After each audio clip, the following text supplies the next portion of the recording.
네, 반갑습니다. 좋은 교회 초청을 받아서 말씀을 전할 수 있는 것은 우리 설교자들에게는 굉장한 특권인데 귀한 교회 초청받게 해주신 하나님께 감사하고 우리 송 목사님께 감사를 드립니다. 온라인에서 참여하시는 성도님들도 굉장히 많이 함께하고 계신 걸로 이야기를 들었습니다. 뵙게 돼서 반갑습니다. 저희 교회는 해화동에 있는 교회입니다. 원래 73주년이 지난 교회이고 저는 이제 17년째 목회하고 있는 우리 송태근 목사님의 학교 후배인 정명호 목사입니다. 첫날 여러분 강단에 제가 또 처음 서서 여러분이 이제 불꽃 같은 눈으로 저를 지켜보시고 계셔서 긴장되는데 무슨 쪼크를 할 수도 없고 오늘은 그냥 조용히 말씀을 여러분과 함께 나눔으로써 은혜를 나누고 둘째 날, 셋째 날 좀 더 여러분과 교제가 형성이 되면 할 수 있으면 간증도 나누면서 은혜를 나누려고 합니다. 믿음이라는 것 제가 지금 설교하려고 이 자리에 섰습니다. 일상 속에서의 믿음이라고 할 때는 주로 말씀에 대한 순종의 여부로 판단이 되지요. 그런데 위기 상황에서 믿음이라고 할 때는 제가 보니까 하나님에 대하여 또 상황에 대하여 내가 어떤 태도로 반응하느냐에서 우리의 믿음이 드러나는 것 같아요. 그런 면에서 저는 오늘 이 세상 속에서 우리의 믿음이라는 것이 과연 어떻게 드러나는 거냐, 이 주제를 제가 사흘 동안 설교하려고 할 때 태도라는 단어에 좀 더 초점을 두고 설교하려고 합니다. 저는 태도가 참 중요하다라는 것을 리더십을 공부하면서부터 알게 되었습니다. 처음에는 남을 이끌려고 리더십을 공부했는데 남을 이끌려고 하다가 보니까 자기 관리가 너무 중요하다는 것을 알게 되었고, 또 자기 관리라는 것은 상황에 따라 될 때도 있고 안 될 때도 있는데 끝까지 갈 수 있는 건 내 마음의 중심, 태도다.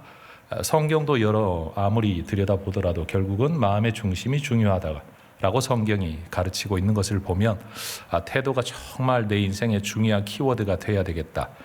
그래서 말씀을 보다가 보니까 이 태도라는 키워드로 성경을 계속 보게 되었습니다. 오늘 여러분과 그 주제의 이야기를 좀 나눠보려고 합니다. 오늘 본문 읽어보신 것처럼 어느 날 예수님께서 제자들과 함께 어디로 가자라고 청하십니다. 제자들이 요청한 게 아니라 예수님께서 요청하신 겁니다. 그런데 그 출발한 뱃길에 예수님께서 잠이 드셨습니다. 저는 이 예수님의 잠자는 모습, 굉장한 연출 또는 하나님의 특별한 의미가 있는 사건이라고 생각을 합니다. 예수님의 이런 모습은 우리에게 참 생소합니다. 예를 들어 이 집회를 하러 오기 위해 저에게 만약 여러분이나 또 다른 성도님들께서 기대하시는 모습은 집회를 앞에 두고 어떤 시간에 짬을 내서라도 뭔가 말씀을 묵상하고 준비하고 기도해야 될 것 같은데, 예수님께서는 이 뱃길로 이동하시는 길에 설교 준비하시는 것도 아니고 설교를 하시는 것도 아니고 기도하시는 것도 아니고 주무시고 계시다는 이 상황 자체가 우리에게는 굉장히 좀 생소하다. 우리 머릿속에 있는 예수님은 언제나 말씀을 가르치셔야 될 것 같고 때를 얻든지 못 얻든지 그 말씀을 전하는 삶을 사셨다라고 기억을 하고 있는데 예수님이 주무신다라는 겁니다. 신앙의 열정이 있는 사람들이 가지고 있는 자기도 모르는 강박증이 하나 있죠. 24시간 365일을 말씀과 기도로만 살아야 될 것 같은 그런 강박증 말입니다. 특별히 이제 육아를 하시는 성도님들은 그런 생각 하실 거예요. 옛날만큼, 청년 때만큼 성경을 읽지도 못하고 기도도 못하고 교회도 가지도 못하고 봉사도 못하고 내가 이러고 사는 게 맞나? 이게 정말로 내가 살아야 될 삶인가? 어떤 분은 결혼 괜히 했다라는 생각까지 할 만큼 내가 생각했던 이상적인 삶과 내가 살아가고 있는 현실의 삶이 너무 다르다는 것 사이에서 괴로워하는 성도님들이 의외로 굉장히 많습니다. 우리 목회자들 사이에서도 우리에게 강박증이 있잖아요. 늘 성도들을 돌봐야 되는데 성도들 앞에만 서면 우리는 죄인으로 늘 그런 강박증이 있어요. 왜냐하면 성도들의 필요에 다 반응하지 못하니까요. 해야 할 일은 너무 많은데 다 하지 못하는 무능력감이 자책이 되고요. 조금이라도 낮게 목회하는 여러 친구들을 보면 내가 정말 무능력해서 이 교회를 내가 사임해야 되는 거 아닌가, 오히려 성도들에게 더 좋은 걸 주는 목사님을 모셔야 맞는 게 아닌가라는 생각들을 우리 목회자들도 할 때가 있습니다. 그런데 예수님께서 보여주신 바로 이 모습은 아주 자연스러운 인간의 모습이고 일상의 모습인 거죠. 배를 타고 이동할 때라도 뭔가를 준비하고 뭔가 사역이라는 단어로 삶이 해석되어져야 될 것 같은데 주무시고 계시다는 겁니다. 저는 오늘 이 아침 시간에 여러분이 함께하고 계신 이 자리, 예배하는 자리, 기도하는 자리가 너무 복된 자리가 맞는데 예를 들어서 이런 집회에 참여하지 못하는 자기 일상의 삶 때문에 자책감을 느끼시지 않으시면 좋겠다. 오히려 나중에 녹화된 영상으로 이 설교를 듣는 분들조차도 내 일상의 삶 속에서 일상의 삶에서 나타나는 영성이 우리 하나님이 기뻐하시는 진짜 삶이다. 예수님도 그 일상의 삶을 사셨다. 피곤하면 주무셨고 그리고 필요할 때는 쉬시는 일들을 하셨다는 것을 그렇지만 한 가지 꼭 말하고 넘어가고 싶은 건 쉬기만 하지는 않으셨다는 것을 우리가 기억할 수 있으면 좋겠습니다. 그런데 예수님 따라가는 길에 광풍, 말 그대로 미친 바람입니다. 바람이 몰아쳤습니다. 갈릴리 호수, 안산시 같은 시 하나가 그대로 빠져도 될 만큼 굉장히 넓고 큰 호수입니다. 해수면보다 200 몇 미터나 낮아서요. 여러분 골짜기에서 바람이 내려오다가 나중에 호수와 만날 때는 갑자기 굉장한 돌풍을 일으키는 그런 상황이 연출이 된다고 합니다. 얼마나 두려웠겠습니까? 더군다나 예수님의 제자들은 대부분 뱃사람들, 이 갈릴리 호수에서 생업을 이어가던 사람들이 많이 있었기 때문에 이 상황이 얼마나 위험한 상황인지 그들은 너무나도 잘 알고 있었죠. 그들은 다급하게 예수님을 깨웁니다. 예수님, 우리가 죽게 되었습니다. 죽게 되었습니다. 제자들의 외침을 들은 예수님께서 즉시 일어나 꾸짖으십니다. 바람을 인격처럼 대하시죠. 잠잠하라 하시니 파도가 잔잔해집니다. 그런데 그 다음 말씀이 우리를 당황스럽게 합니다. 예수님께서 말씀하시기를 너희 믿음이 어디에 있느냐라고 질문을 하십니다. 한번 따라해 보시겠습니까? 아침이지만 너희 믿음이 어디에 있느냐. 여러분, 세찬 바람이 불면 바다가에 물결이 요동치는 것, 호수 물결이 요동치는 것 너무나도 당연합니다. 그 물결 위에 배가 뒤집어질 듯 흔들릴 때, 물이 배 안으로 쏟아져 들어올 때 위기를 느끼는 것 당연한 인간의 감정입니다. 여러분, 자동차 접촉 사고만 나도 가슴이 콩닥거리는 게 우리의 삶인데 내 목숨의 위협을 느끼고 있는 상황인데 어떻게 조용할 수 있겠습니까? 저는 가끔씩 성경을 읽으며 상상을 해봐요. 그럼 예수님이 제자들에게 기대하셨던 모습은 도대체 뭘까? 누군가가 주님 어떻게 좀 해보시죠. 뭐 이런 상황을 우리 주님이 기대를 하신 건가? 아니면 아예 깨우지도 않고 그냥 죽으면 죽겠지라고 앉아있는 걸 기대하신 걸까? 도대체 예수님은 어떤 모습을 기대하셨길래 너희의 믿음이 어디에 있느냐? 마치 당연히 있어야 할 것을 제자들이 잃어버린 것처럼 당연히 보고 싶었던 모습을 보지 못한 것에 대하여 마치 기분이 좋지 않으신 것처럼 지금 이 말씀을 하고 계시다는 거지요. 어쨌든 이 한바탕의 사건이 지나고 난 이후에 제자들의 마지막 반응은 25절입니다. 그가 누구이기에 바람과 물을 명함에 순종하는가? 여러분 한 번만 더 따라해 주십시오. 그가 누구이기에. 그가 누구이기에. 한 번 더요. 그가 누구이기에. 그가 누구이기에. 저는 이 본문의 사건을 통해서 몇 가지 여러분과 대화를 좀 나누고 싶습니다. 첫 번째는요. 우리 인생의 상황, 내가 뜻하지 않은 상황 속에서 우리의 영적 현실과 본질이 드러나게 된다. 누구 앞에서? 예수님 앞에서, 하나님 앞에서 말이에요. 제자들이 만난 풍랑은 그들이 원하는 상황은 아니었습니다. 그들의 잘못이나 불순종 또는 죄 때문에 연출된 상황도 아닙니다. 오히려 예수님의 말씀에 순종해서 떠난 길에 만난 상황입니다. 여러분, 우린 대부분 삶의 어려움을 내 죄 때문에 그런가 라는 생각을 하지만 이 본문의 사건 자체만 두고 볼 때는 어떤 죄도 없습니다. 그냥 예수님 순종해서 예수님과 함께 인생길을, 어떤 삶의 길을, 사역의 길을 떠난 상황이었을 뿐입니다. 그런데 여러분, 분명 그 상황 속에서 내가 계획하진 않았지만 내 본질이 드러나고, 내가 계획하진 않았지만 예수님을 발견하고, 내가 계획하지는 않았지만 뭔가 우리에게 남겨줄 만한 하나님의 사건이 일어나게 되었다는 게 아주 분명한 거죠. 여러분, 풍랑 속에서 제자들이 느꼈던 두려움은 과대망상이 아닙니다. 현실적, 객관적, 누가 보더라도 당연한 반응을 제자들이 했습니다. 그런데 예수님은 정상적인 두려움이었다고 할지라도 제자들이 예수님과 함께 있다는 이유, 그것 하나만으로 다른 반응을 기대하셨습니다. 다시 말하겠습니다. 자연적인 반응이었고 자연스러운 반응이었고 누구나 그럴 수 있는 보편적인 반응이었지만 예수님은 다른 반응을 기대하셨다라는 겁니다. 예수님은 제자들에게 풍랑을 잠잠케 할 수 있는 능력을 기대하신 게 아니었습니다.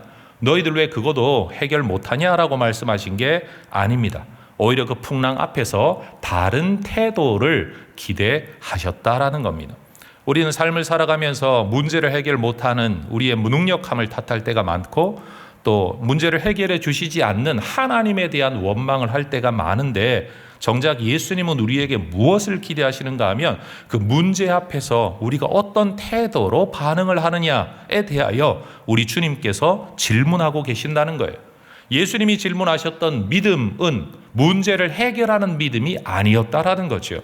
풍랑이 있느냐 없느냐에 대한 문제도 아니었다는 겁니다. 상황에 대한 통제 능력이 제자들에게는 없었습니다. 상황을 해결할 능력도 제자들에게는 없었습니다. 예수님도 요구하지 않으셨습니다. 예수님이 기대하셨던 건 이 상황 속에서 너희의 모습이 내가 볼 때는 믿음이 아니다 라는 말씀을 하고 계신 거죠. 우리는 신앙생활하면서 능력을 구할 때가 많습니다. 은혜, 문제를 해결하는 은혜를 구할 때가 많습니다. 우리도 하나님께 기대하는 바가 있듯이 하나님께서도 우리에게 기대하시는 바가 있는 것 같습니다. 그게 뭐냐? 태도라는 겁니다. 어떤 태도요? 믿음의 태도요.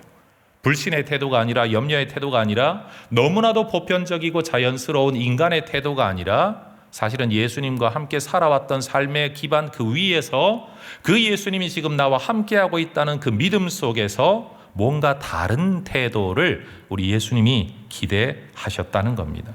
그래서 여러분, 우리의 믿음이라는 것은 예견된 상황에서 드러나는 게 아니라 돌발적 상황에서 내가 예측 가능하거나 통제 가능한 상황에서가 아니라 통제하지 못할 상황에서 오히려 우리의 본질이 드러나고 우리의 믿음이 드러나게 된다라는 것을 특별히 이번 기도회 주제에 근거해 보면 우리의 믿음은 예배드리고 앉아있는 이 시간에도 드러나겠지만 세상의 삶 속에서 우리의 믿음이 드러나게 된다. 내 태도가 드러나게 된다라는 거죠. 특별히 요즘처럼 기독교인들이 세상에서 욕을 많이 먹고 비난받고 초점받는 세상 속에서는 내가 그리스도인이라는 것을 잘 드러내지 않는 분들이 의외로 많은 것 같아요.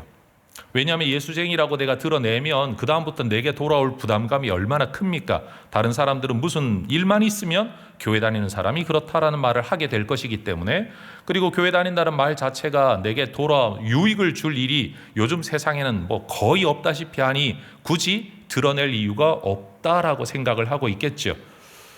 결국은 몇 년을 직장 생활을 해도 다른 사람들은 내 모습에서 신앙, 종교인, 하나님을 섬기는 사람이라는 것을 전혀 보지 못하고 살아가고 있다고 하면 우리는 한 번쯤 질문해 볼 필요가 있지 않습니까? 나의 믿음은 어디에서 드러나고 있는가?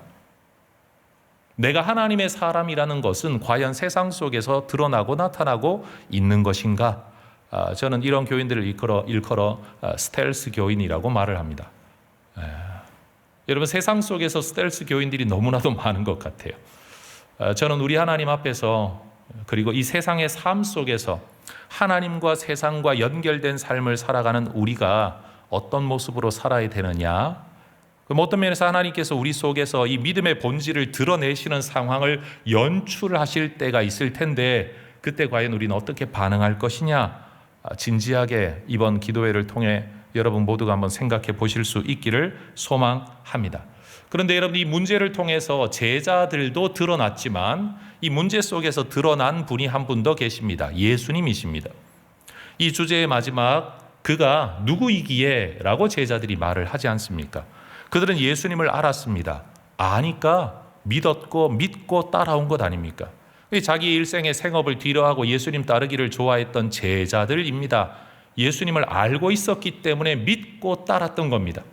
우리가 때때로 알고 있다고 여기는 사람들에게서 새로운 모습을 볼 때 저 사람에게 이런 모습이 있었나? 라고 저 사람을 새로 알게 되었다, 다시 보게 되었다라는 표현을 할 때가 있습니다. 지금 제자들이 예수님을 다시 보게 된 거죠. 예수님의 능력도 알고 있습니다. 예수님의 기적을 일으키는 능력 경험했었습니다. 예수님의 가르침 받았었습니다. 그런데 지금 이 풍랑을 잠잠케 하시는 예수님의 모습은 이전에 본 적이 없죠. 그래서 이 예수님의 모습을 다시 발견한 겁니다.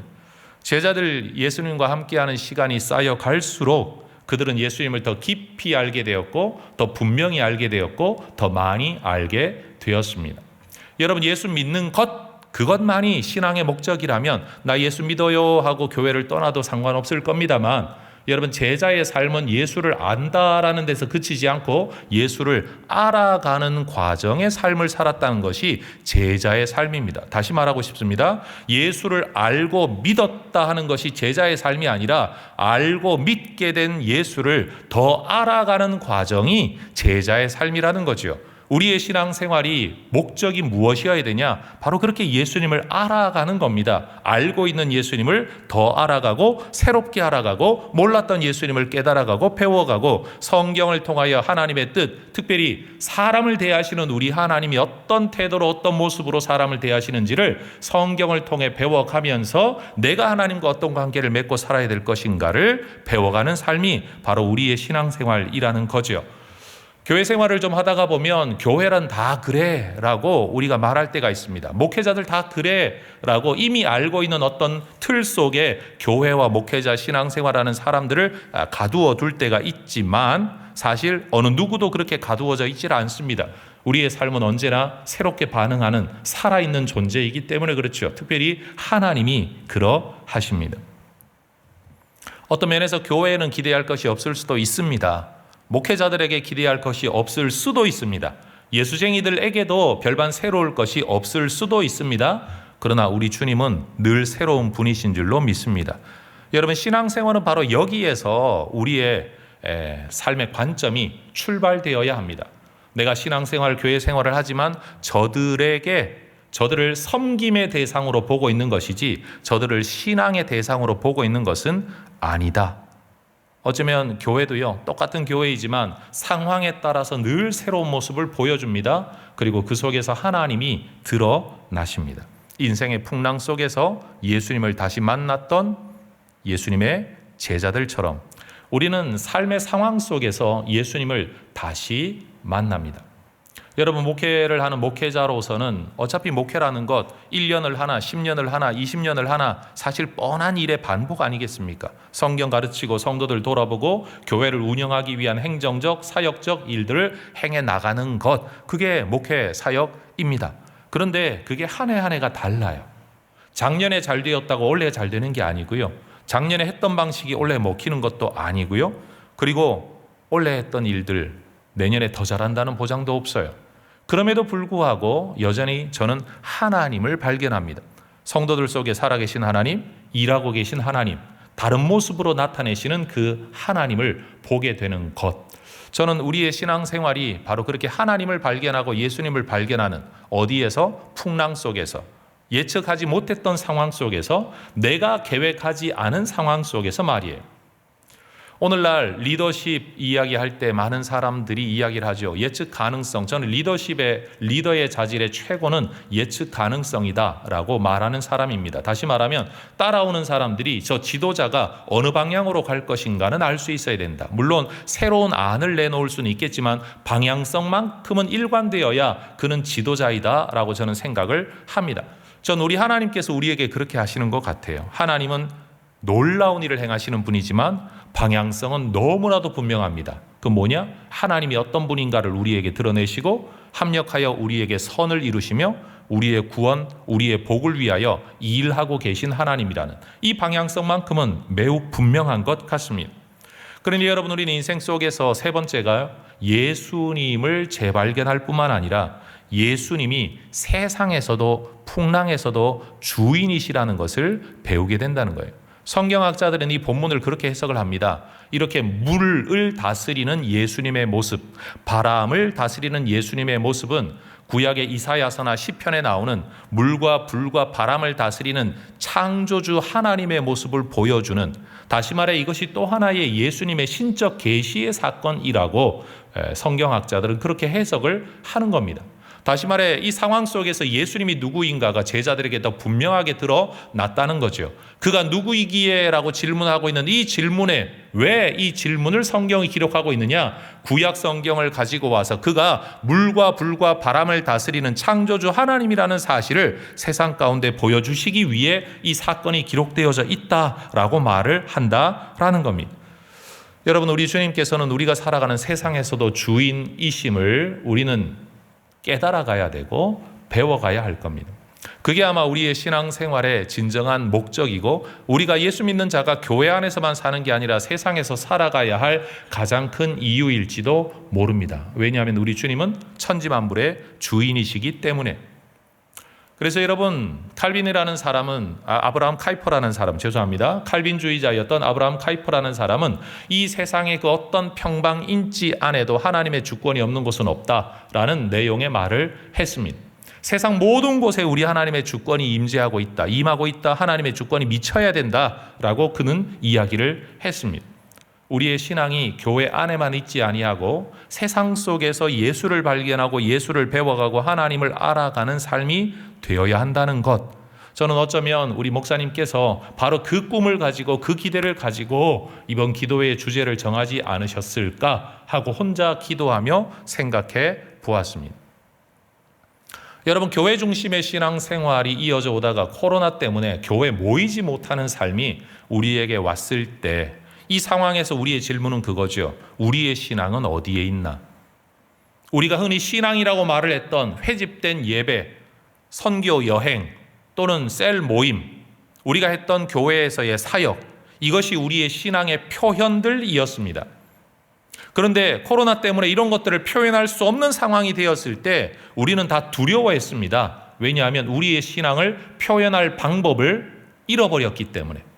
그래서 마치 내 신앙이 떨어지는 것 같고 내 신앙을 잃어버린 것 같고 실제로 그렇게 신앙을 떠나버린 사람들도 많이 있습니다.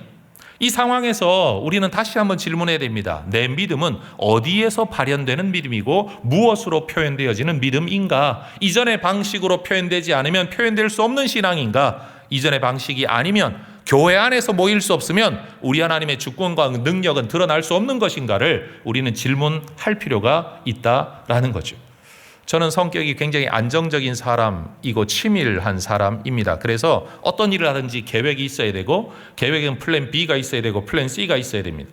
그리고 상황은 통제되어졌을 때 마음의 평안과 안정감을 누리는 사람입니다만 하나님을 믿고 살면 여러분 이게 내 뜻대로 되는 게 하나도 없더라고요. 목회도 내 뜻대로 되는 게 없고요. 삶도 내 뜻대로 되는 게 없어요.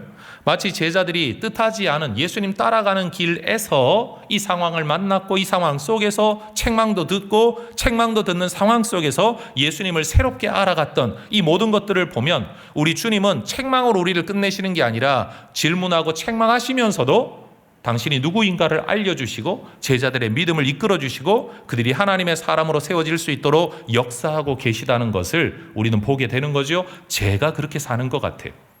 내 뜻대로 교회가 움직여지질 않아요. 내 뜻대로 공동체가 움직여지질 않아요. 제 뜻대로 우리 부교육자들이 움직이지도 않아요. 심지어 저도 제 마음대로 움직이지를 못하더라고요. 저 하나도 내 뜻대로 살아가지 못하는 존재. 그런데 그런 인생의 과정 속에서 우리는 하나님을 알게 되고 내가 죄인이라는 걸 알게 되고 내가 믿음이 없는 사람이라는 걸 깨닫게 돼요. 저는 나이가 들면 믿음이 더 좋아질 줄 알았고요. 리더십은 더 견고해질 줄 알았고 목회는 더 잘하게 될 줄 알았는데 그게 꼭 그런 게 아니더라고요. 아마 여러분도 그러실 것 같아요. 여러분, 우리의 삶의 목적을 어떤 일을 이루는 것과 계획대로 살아가는 것에 두지 아니하고 그런 계획을 잠시 내려놓고 하나님을 새롭게 알아가고 배워가고 예수님을 만나는 삶에 초점을 둔다면 상황이 내가 원하는 대로 되지 않는다는 것이 더 이상 스트레스가 되지 않을 수 있을 겁니다. 내 뜻대로 세상을 살아가지 못한다는 것 때문에 스트레스를 받을 게 아니라 내 뜻대로 되지 않는 그 세상 속에서 나는 하나님을 만날 거야. 하나님을 알아갈 거야. 예수님을 배워갈 거야. 주님이 무슨 일을 하고 계신지, 어떻게 자신을 나타내고 계신지 나는 그걸 볼 거야. 직장의 과도한 업무 속에서 연봉을 계산하는 게 아니라 그 과도한 업무의 과정과 사람을 만나고 일 처리를 하는 과정 속에서 하나님이 어떻게 지금 나와 함께하고 계신지, 어떤 일을 하고 계신지를 내가 보겠다라는 관점의 변화가 우리에게 필요하다라는 거죠. 일주일은 세상의 삶을 살아서 열심히 살고 돈 벌어서 그 돈 가지고 그리고 남는 시간에 교회 봉사하고 헌금하고 예배하는 게 아니라 바로 세상 속에서, 풍랑 속에서, 뜻하지 않아 끌려가는 그 자리 속에서 하나님을 내가 만나겠다, 하나님을 보겠다, 예수를 발견하겠다, 역시 예수님은 세상 속에서도 주인이시로구나 라는 것을 고백할 수 있는 삶, 주님은 우리를 그런 자리로 이끌어 가신다는 사실이에요. 여러분, 예수님께서 우리에게 꼭 무슨 일을 하실 거라고 미리 말씀하신 경우가 거의 없는 것 같아요. 이 본문 속에서도 예수님께서는 호수 저편으로 가자 그러고 말씀하시지 왜 가야 하는지를 전혀 말씀하지 않으셨어요. 상황 통제 욕구는 모든 사람에게 있습니다. 그리고 통제되지 않는 상황이 우리를 스트레스 받게 하고 불안하게 만드는 것, 모든 사람에게 있는 일입니다. 그런데 예수님께서는 그 통제되지 않는 상황 속으로 우리를 데리고 들어가십니다. 세상은 교회처럼 하나님을 다 예배하지도 아니하고 내가 예측할 수 있는 일들이 벌어지지도 않는 그 상황 속에 주님이 나를 이끌어 가십니다. 그리고 네 번째 주제가요, 바로 그런 세상 속에서 주님과 동행해야만 된다는 것을 주님은 우리에게 알려주시죠. 왜요? 우리에게는 풍랑을 잠잠케 할 능력이 없기 때문에, 주님만이 이 일을 하실 수 있기 때문에 내가 세상을 살아가야 되고 내가 그 풍랑 속을 지나가야 되는데 주님은 마치 주무시는 것처럼, 존재하지 않는 것처럼, 내 기도에 응답하지 않는 것처럼 처신하고 계시지만 결국은 주님이 그 상황을 통제하고 계시다는 사실을 성경은 우리에게 들려주고 있다라는 겁니다. 여러분, 신앙생활 열심히 하면 문제 없고 풍랑 없고 만사형통하다, 이거 분명히 신화입니다. 성경을 읽어보면 하나님 따르는 모든 선지자들과 하나님의 백성들, 여러분 인생의 굴곡이 얼마나 많았습니까? 그저 하나님만 잘 믿으면 만사형통하다. 그 만사형통은 어려움이 없다는 게 아니라 결국은 하나님이 우리를 인도하고 붙들고 계시다는 뜻에서 만사형통이지 문제가 없다는 뜻은 절대 아닐 겁니다. 우리 예수 믿는 사람들 때때로 예수 믿고 신앙생활하면 우리 하나님께서 다 도와주신다라고 간증을 하지만 그 말 한마디 할 때까지 거쳐야 될 고생은 정말 많습니다. 여러분, 오리의 물질이라는 말처럼요, 우아해 보이지만 백조의 물질이든 오리의 물질이든 어쨌든 물질하는 모든 물 위에 떠 있는 새들은 움직이기 위해서는 끊임없이 움직여야만 합니다. 여러분, 우리도 그렇게 움직여야 합니다. 근데 문제는 그 물질을 가지고는 풍랑을 잠잠케 하지는 못한다는 거예요. 물 위에 떠 있게 하는 건요, 물질 때문이 아니에요. 하나님이 그들에게 부여하신 특성이죠. 새 털에 있는 특별한 기능들과 특별한 작용들이 그들을 물 위에 떠 있게 만든다는 사실. 물질이 나를 떠 있게 하는 게 아니라 내 존재를 만드신 하나님의 창조 섭리가 나를 물 위에 떠 있게 만든다는 사실을 우린 잊지 말아야 돼요.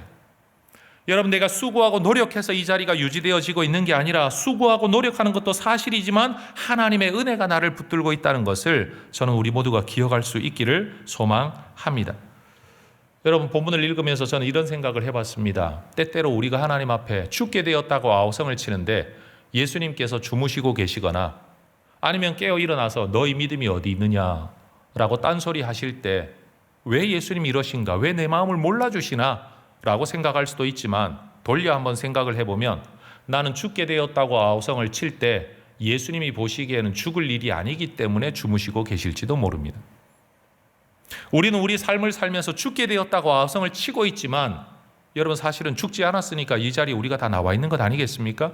바로 그거예요.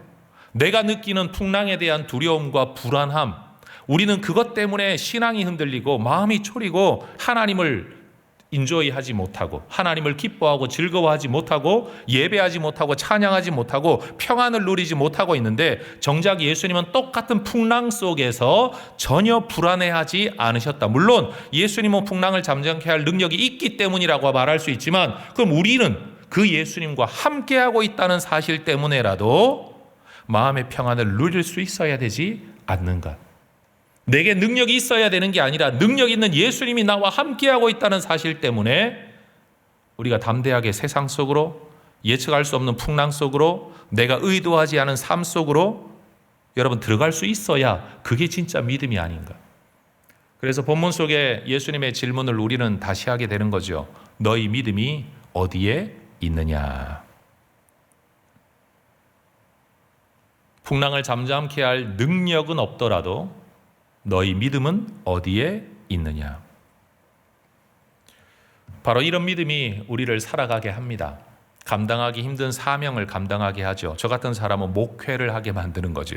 주께서 부르셨고 주께서 함께 하시니 미래가 예측되지 않고 앞날은 깜깜할지라도 주님과 함께 살아가다가 보면 살아가게 될 거예요. 요즘 저희 교회에 제가 유행시킨 노래가 있습니다. 차지연이라는 가수의 살다 보면 사라진다 라는 서편제에 나오는 노래가 있습니다. 저희가 지금 건축을 하고 있는 과정인데요. 학교에다가 아예 건물을 지어 기부하는 일을 하고 있는데 우리 뜻대로 안 되고 이제야 저제야 끝나나 준공이 되나 들어가나 하는데 이게 우리 뜻대로 아무것도 되지 않아서 제가 어느 날 금요기도회 때 설교하면서 살다 보면 사라지고 짓다 보면 지어지고 때가 되면 들어간다 라고 이야기를 하면서 여러분 그 노래를 이야기를 했더니만 많은 분들이 그 노래를 듣고 은혜를 받으셨다 그러더라고요. 찬송가도 아닌데. 여러분 주님이 우리와 함께하고 계십니다. 그래서 제가 이렇게 표현하고 싶어요. 주님과 함께 살다 보면 사라집니다. 죽을 것 같지만 죽지 않습니다. 풍랑이 나를 힘들게 하고 나를 엄몰해서 죽게 되었습니다. 나는 아우성치지만 우리 주님은 알고 계십니다. 너 이것 때문에 죽지 않아. 네가 죽으면 나도 죽어야 돼. 내가 살아야 되니까 너도 살아야 돼. 나는 저쪽으로 갈 거야. 너도 가야 돼. 이 풍랑이 현실이긴 하지만 네가 걱정하는 것처럼 그런 일은 일어나지 않아. 주님은 우리와 함께 바로 그 일을 이루어 가시는 겁니다. 저는 믿습니다. 한국교회 망하지 않습니다. 왜냐하면 염려는 있죠. 사고도 있죠. 문제도 있죠. 그러나 우리가 주님과 함께 한다면 여러분 살아갑니다.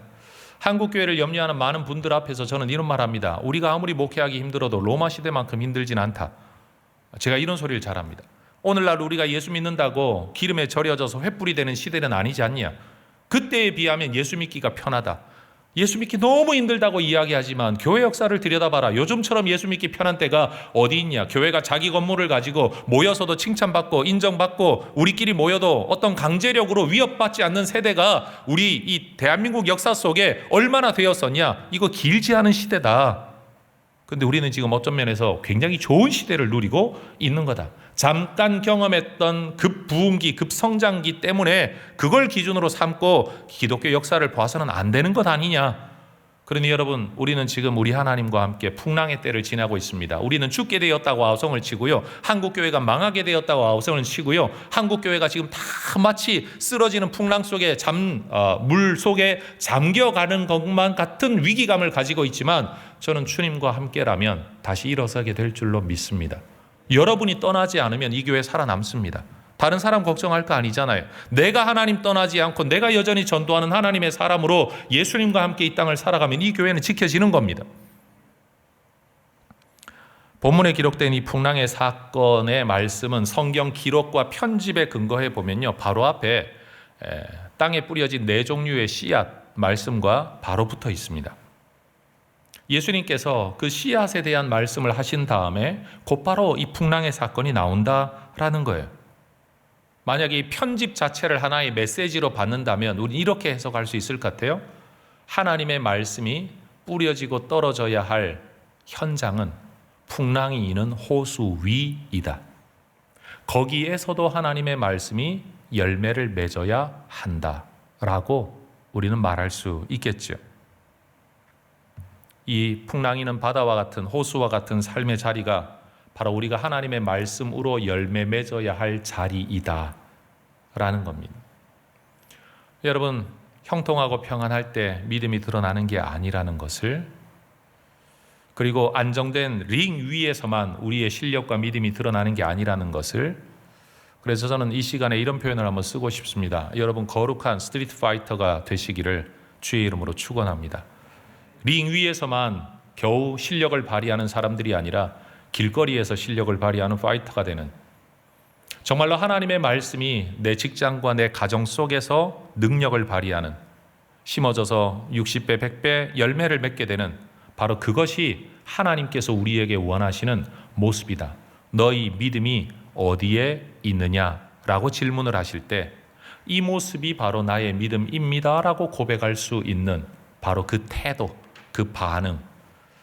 풍랑을 잠잠케 할 능력은 나에게 없지만 그 풍랑 앞에서 하나님이 나와 함께하고 계시고 하나님이 나를 붙들고 계시기 때문에 내가 견뎌보겠습니다. 살아보겠습니다. 버텨보겠습니다. 하나님께서 이기게 하실 줄 믿습니다. 그런데 버티려면 고생스러워요.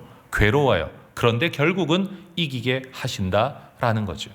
그러니 여러분, 순종하는 삶 자체, 오늘을 살아내는 이 삶 자체, 다시 말하건대 살아가면 사라진다고 세상 사람들도 노래하는데, 여러분, 우리 하나님 붙들고 살아가는 오늘의 삶, 대단한 기적이 아니더라도 오늘을 하나님 의지하고 살아가는, 주무시고 계시는 것처럼 내 기도를 듣지 않는다고 여겨지는 그 주님이 나와 함께하고 계시기 때문에 풍랑에도 뜻이 있을 거라고 믿고 살아내는, 버텨내는 그런 여러분 되시기를 축복합니다. 아마 이 새벽기도, 특별히 이 교회가 특별 새벽기도회로 너무너무 유명한 교회 아닙니까? 우리 송 목사님은요, 저희 후배들에게는 성경 잘 가르치시기로 유명한 분이라 이 강단에 선다 그러면 우리 동기들이 말합니다. 조의를 표한다고. 목사님 서는 강단에 가서 설교하는 사람들은 굉장한 스트레스가, 압박감이 엄청납니다. 그런데 여러분, 그런 자리에 서서 제가 여러분에게 해주고 싶은 말씀은요, 만약에 이 은혜 받은 특별 새벽 기도회 자리에서 너무 뜨거운 젊음을 불태웠던 누군가가 지금 직장 때문에, 육아 때문에 이 자리에 나오지 못하고 막 한탄하면서 온라인으로 여러분 만약에 참여하고 계신 분들이 계시다면, 우리 하나님은 예배당 안에서만 살아계신 분이 아니고 여러분이 계신 그 자리에 살아계시고 그 자리에서 여러분의 믿음을 보고 있다고, 그렇게 풍랑 때문에 고생하고 있지만 그래도 하나님 앞에 가지고 있는 내 태도로 우리 하나님은 내가 너의 믿음을 보고 있다라고 말씀하시는 그 하나님을 붙들고 의지하실 수 있기를 주의 이름으로 축원합니다. 7시에 설교 마치라 그랬는데 50분에 제가 마칠 거예요. 첫날 서비스입니다. 내일은 제가 간증과 함께 여러분과 조금 더 친숙한 모습으로 말씀의 메시지를 나눌 수 있기를 소망합니다. 제가 한번 기도하겠습니다. 하나님, 이 시간 기도합니다. 말씀만 붙들고 사명에 순종해서 목회를 하면 대단한 부흥과 역사와 기적이 일어날 줄 알았는데, 하나님, 목회 안에 들어와 보니 마치 옛날 그 제사장들이 했던 것처럼 성도들의 똥 치우는 일밖에 없고, 아우성치는 성도들 속에서 과연 이것이 목회인가 싶을 때가 있었습니다.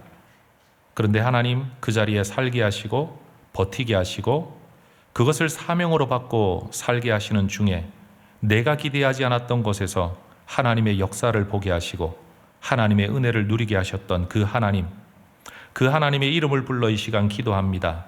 오늘 이 말씀을 함께 나눈 우리 3.1교회 성도님들, 내가 정말로 원하는 섬김의 자리, 예배의 자리, 하나님과 함께하는 자리, 그 자리에 가지 못해 너무 안타까운데 내가 기대하지 않았던 내 삶의 자리, 직업의 자리, 생업의 자리, 가정의 자리에서 하나님을 발견하고 예수님을 다시 알아가는 은혜가 있기를 소망합니다.